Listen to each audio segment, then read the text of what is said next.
Hello বন্ধুরা, welcome to explain zone Bangla. আজ আমি আবার তোমাদের সামনে নতুন একটি সুপারহিট সাউথ ইন্ডিয়ান মুভির এক্সপ্লেন নিয়ে চলে এসেছি। মুভিটির শুরুতেই আমরা প্রিয়া নামের একটি মেয়েকে দেখতে পাই, যে তার প্রেগনেন্সি টেস্ট করছিল। টেস্ট করার পর জানতে পারি যে সে প্রেগনেন্ট। এটি দেখে সে খুব ঘাবড়ে যায় এবং তার আন্টি শালজাকে কল করে একটি ক্যাফেতে দেখা করতে বলে। সেখানে যাওয়ার পর শালজাকে প্রিয়া তার প্রেগনেন্সির কথাটা বলে। শালজা এই কথা শুনে খুবই খুশি হয় এবং প্রিয়াকে জিজ্ঞাসা করে যে এই ব্যাপারে সে অভির সঙ্গে কথা বলেছে কিনা। প্রিয়া তার উত্তরে বলে যে এখনও অবধি সে এই কথা কাউকেই জানায়নি। এরপর সিন কাট হয় এবং আমাদের 2 বছর আগের ঘটনা দেখানো হয়। সালটা ছিল 2011। প্রিয়া নিউ ইয়র্কের একটি এয়ারপোর্টে অভিরাম নামের একটি ছেলের জন্য অপেক্ষা করছিল। অভিরাম ইন্ডিয়া থেকে নিউ ইয়র্কে তার জবের জন্য এসেছে। অন্যদিকে শালজার হাজব্যান্ড ছিল অভিরামের বস, আর তার আন্ডারে যারা যারা জব করে প্রিয়া সবাইকেই পিক আপ করতে আসে। আর প্রতিবারের মতো এইবারও সেই জন্য সে অভিকে পিক করতে এসেছে। প্রথম দেখাতেই প্রিয়ার অভিকে খুব পছন্দ হয়। প্রিয়া অভির হাতে একটা আঘাতের চিহ্ন লক্ষ্য করে, কিন্তু সে তাকে এই ব্যাপারে কিছু জিজ্ঞাসা করে না। এর রাও আঙ্কেলের কাছে অভিকে ছেড়ে প্রিয়া চলে যায়। আর কিছুদিন পর থেকেই প্রিয়া নানা অজুহাত দিয়ে অভির সঙ্গে দেখা করতে শুরু করে। নিউ ইয়র্কে আসার পর রাও আঙ্কেল অভির জন্য বিভিন্ন ইন্টারভিউ সেট করে রাখে, যাতে অভি কোনো ভালো কোম্পানিতে জব পেয়ে যায়। কিন্তু অভি কোনো ইন্টারভিউ দিতে চায় না। সে একটা অ্যাপ তৈরি করেছিল। এই অ্যাপের মাধ্যমে কোনো ব্যক্তির শরীরে আঘাতের চিহ্ন থাকলে সেই চিহ্নটি শো করলেই অ্যাপটি তাকে ডাক্তারের রিকমেন্ডেশন দিয়ে দেবে এবং মেডিসিন সম্পর্কেও জানিয়ে দেবে। আর এই অ্যাপটিকে ডেভেলপ করার জন্য কিছু টাকার প্রয়োজন ছিল। সেই জন্য অভি রাও আঙ্কেলের কাছে হেল্পের জন্য যায়, কিন্তু রাও তাকে কোনো রকম হেল্প করে না। এরপর প্রিয়া তার সেভিংসের থেকে কিছু টাকা অভিকে দেয় তার অ্যাপ ডেভেলপ করার জন্য, এবং তার বাবার মাধ্যমে অভিকে একজন ইনভেস্টারের সঙ্গে পরিচয় করিয়ে দেয়। তার এই অ্যাপ দেখে খুবই খুশি হয় এবং সে ইনভেস্ট করার জন্য রাজি হয়ে যায়। অভি এবার প্রিয়াকে তার টাকা ফেরত দিতে আসে, আর তখনই প্রিয়াকে প্রপোজ করে দেয়। প্রিয়া যেহেতু অভিকে আগে থেকেই মনে মনে পছন্দ করতো, সেই জন্য প্রিয়াও হ্যাঁ বলে দেয়। কিছুদিনের মধ্যেই অভির তৈরি অ্যাপটি গ্রো করতে শুরু করে এবং তার সব এমপ্লয়িরাও খুবই খুশি ছিল। তবে অভি একাই এর ক্রেডিট নিতে চাইতো, আর ধীরে ধীরে তার মধ্যে অহংকার দানা বাঁধতে থাকে। সেজন্য তার অফিসে কাজ করা কিছু এমপ্লয়িদের সে কাজ থেকে বার করে দেয়। তবে কিছু এমপ্লয়ির বক্তব্য ছিল যে 5 বছর ধরে অভি তাদের একই স্যালারিতে কাজ করছে। স্যালারি বাড়ানোর দাবি নিয়ে তারা তখন অভির কাছে যায়। অভি তো তাদের কোনো বক্তব্যই শোনে না, তাদের অপমান করে জব থেকে বার করে দেয়। অভি অহংকারে অন্ধ হয়ে গেছিল, সেই জন্য কোনটা ঠিক কোনটা ভুল সে চোখে দেখতে পাচ্ছিল না। পরের দিনে প্রিয়াকে দেখা হয়। প্রিয়া অভির সঙ্গে দেখা করতে তার অফিসে আসে। ঠিক তখনই তার সঙ্গে রাও আঙ্কেলের দেখা হয়। রাও আঙ্কেলের কোম্পানি ধীরে ধীরে ডাউন হতে শুরু করেছিল। সেই জন্য তিনি তার সমস্ত এমপ্লয়িদের অন্য কোনো কোম্পানিতে জব দেওয়ার জন্য প্রমিস করেছিলেন। এই কারণেই তিনি অভির কাছে হেল্প চাইতে এসেছিলেন। এই কথা শোনার পর প্রিয়া অভির সঙ্গে রাও আঙ্কেলের ব্যাপারে কথা বলতে যায়, কিন্তু রাও আঙ্কেলের নাম শুনে অভি খুবই রেগে যায় আর তাকে হেল্প করতে রাজি হয় না। কারণ অভির যখন টাকার প্রয়োজন ছিল, রাও আঙ্কেল তাকে কোনো হেল্প করেনি। এর সাথে সাথে অভি রাও আঙ্কেলের সম্পর্কে অনেক খারাপ খারাপ কথা বলতে থাকে, যেটা রাও আঙ্কেল বাইরে থেকে শুনতে পায়। তার খুব খারাপ লাগে এবং সেখান থেকে বেরিয়ে চলে যায়। এটা দেখে প্রিয়া খুবই কষ্ট পায় এবং অভির সঙ্গে ঝামেলা শুরু করে, কারণ রাও আঙ্কেল প্রিয়ার অনেক ক্লোজ ছিল। এরপর প্রিয়ার ফোনে একটি কল আসে এবং সে জানতে পারে যে হার্ট অ্যাটাকের কারণে রাও আঙ্কেল মারা গেছে। এই শোনার পর প্রিয়া অভির ওপর রাগ করে তার অফিস থেকে বেরিয়ে যায়। এরপর সে ইনভেস্টার অভিকে কল করে এবং রাও আঙ্কেলের জন্য দুঃখ প্রকাশ করে, আর বলে যে আমাকে সেদিন তোমার কাছে রাওই পাঠিয়েছিল। এই কথা শোনার পর রাও আঙ্কেলের জন্য অভির খুব কষ্ট হয়। এরপর হঠাৎ করে অভির প্যানিক অ্যাটাক শুরু হয়, আর তার আত্মা তাকে জানায় যে তার এই সাকসেসের পেছনে রাও আঙ্কেলের হাত তো আছে, এছাড়া আরও 3জন মানুষের হাত রয়েছে। এরপর আমাদের পাস্টের সিন দেখানো হয়। সালটা ছিল 2002।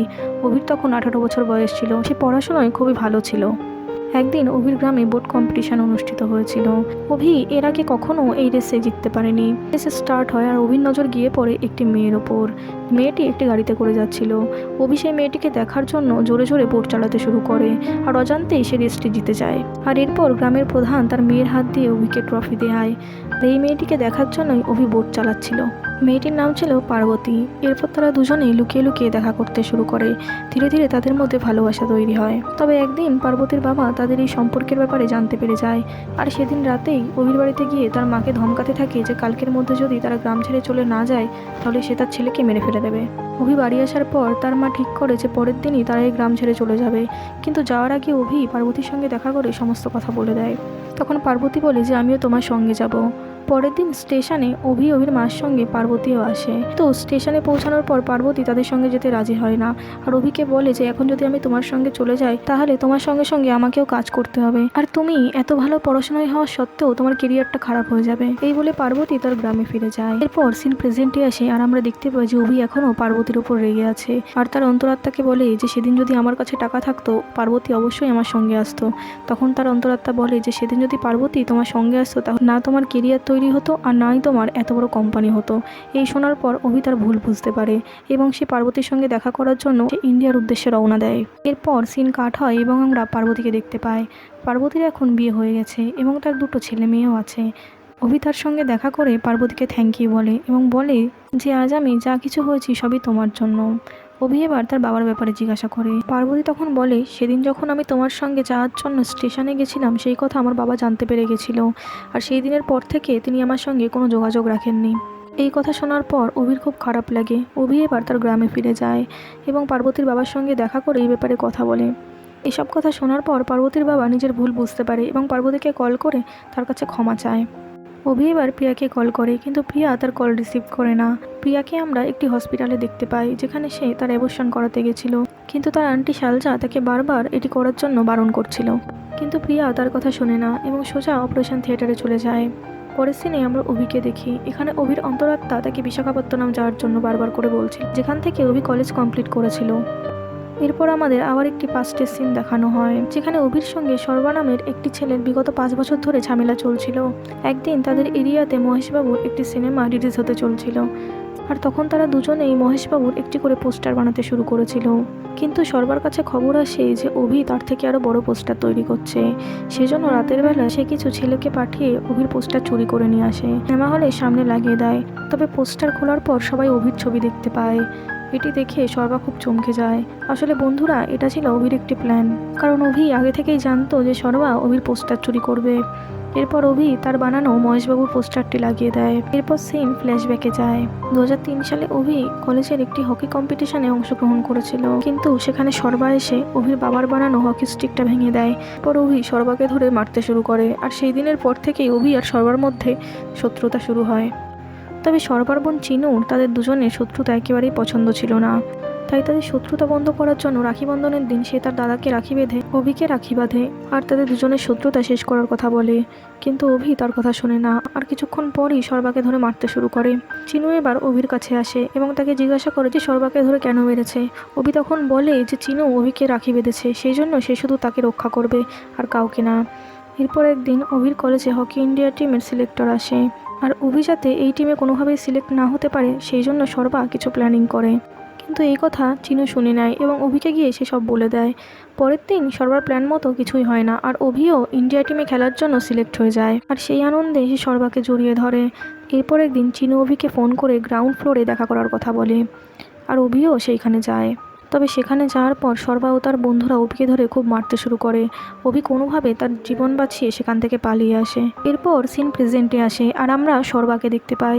সর্বা এখন বিশাখাপত্তনমের একজন বড় এমএলএ হয়েছে।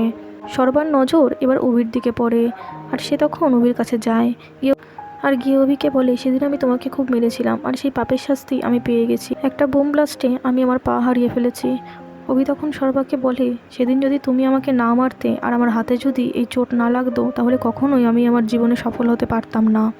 সর্বা এবার অভিকে চিনুর সঙ্গে দেখা করতে বলে, কিন্তু অভি রাজি হয় না, কারণ সেদিন আমি তাকে মেসেজ করে ডেকেছিল।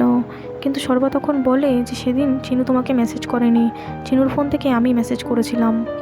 অভি এবার চিনুর সঙ্গে দেখা করে। চিনু অভিকে দেখে খুবই খুশি হয় এবং তাকে জড়িয়ে ধরে। পরের সিনে আমরা প্রিয়াকে দেখতে পাই।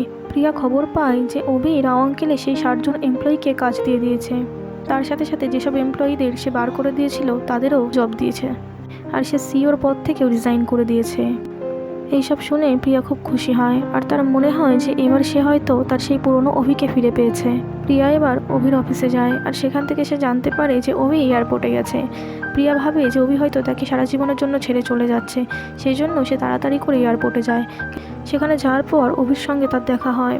অভি এবার প্রিয়াকে থ্যাংক ইউ বলে আর জানায় যে আজ আমি যা কিছু হয়েছি সবই তোমার জন্য। এই দেখে প্রিয়ার চোখে জল চলে আসে, আর সে বুঝতে পারে যে অভি পুরোপুরি বদলে গেছে। প্রিয়া তখন অভিকে জানায় যে অভি বাবা হতে চলেছে। অর্থাৎ প্রিয়া অ্যাবর্শন করায়নি। এই কথা শুনে অভি খুবই খুশি হয় আর এখানেই মুভিটা শেষ হয়ে যায়।